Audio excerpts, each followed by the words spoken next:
Okay, this has all sort of come out of nowhere. This has all appeared in the last couple of days, but the Lenovo Z5 is releasing imminently on June the 5th. And according to the company, it's going to be one of the biggest leaps since smartphones began. Let's take a look at what's actually going on here. Most of our info so far is from Vice President Chang Cheng on Weibo, which for those of you who don't know is a social media platform in China. And let's just say, if what he's saying is even close to true, this phone will be a very big deal. A 95% screen-to-body ratio, 4 terabytes of storage, and a 45-day battery life. Let's take a second to just soak that in. 95% screen-to-body ratio is huge. The current market leaders are hovering at around the 85% mark, with the exception of some bezel-less concept phones from the likes of Vivo and Doogee. And the best part here is that this is apparently being achieved with no notch at all. As for the storage, current flagships top out at 256 gigabytes internally. So 4 terabytes is frankly unheard of. And then you've got a 45-day battery. How on earth is that even possible? Let me explain.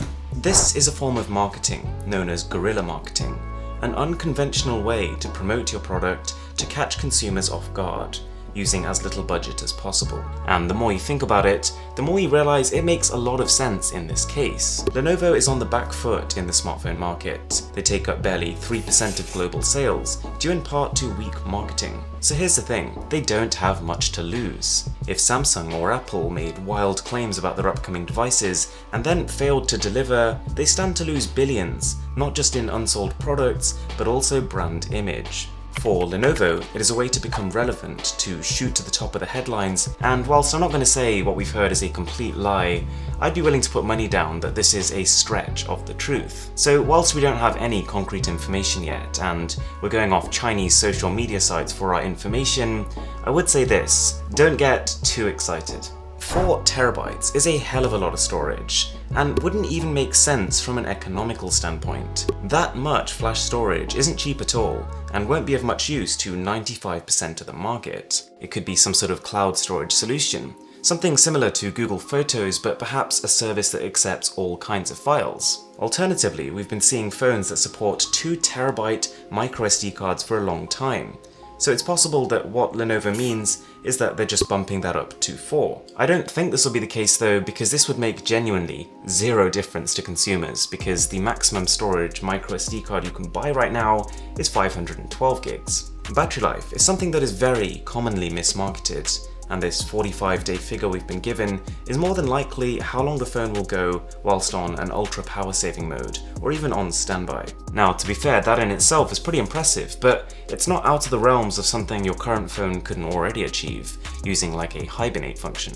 Alright, but what about the screen? Because a 95% screen-to-body ratio is really impressive. The Doogee Mix 4 over here gives you an idea of what that might look like from the front, but this spec also raises some doubts. Lenovo is hardly a market leader in screen technology, and for them to be the first to come out with a complete market-ready solution to the notch would be very surprising. It's possible that they've done it, and we have seen working concept phones like the Vivo Apex that have achieved a similar screen-to-body ratio. So on that, we are just going to have to wait till June 5th to find out. But just bear in mind that screen-to-body ratios are very commonly misrepresented.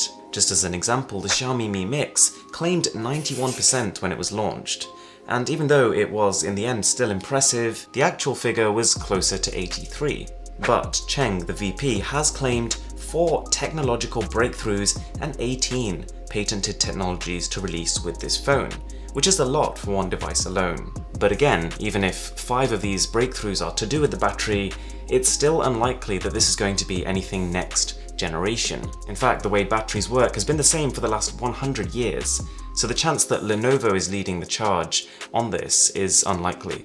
It could be an iterative upgrade for sure, but nothing groundbreaking. Personally, I'd speculate that these innovations are mostly on the software front rather than the hardware front, but again, that's one of those things we'll have to wait and see. So yeah, the Lenovo Z5 is exciting. I'm excited to see it, but I would say it's best not to get too hopeful. Don't sell your home and start buying Lenovo shares a little early, just wait and see what happens. And I'm not here to try and kill hype. Personally, I really enjoy hype, but this is all part of a strategy, and it's part of a strategy that is not really healthy for the smartphone market. Alright guys, if you did enjoy the video, I've got plenty more smartphone news content, so I'll leave that as a card above. With that being said, my name is Aaron, this is Mr. Who's the Boss, and I'll catch you guys next time.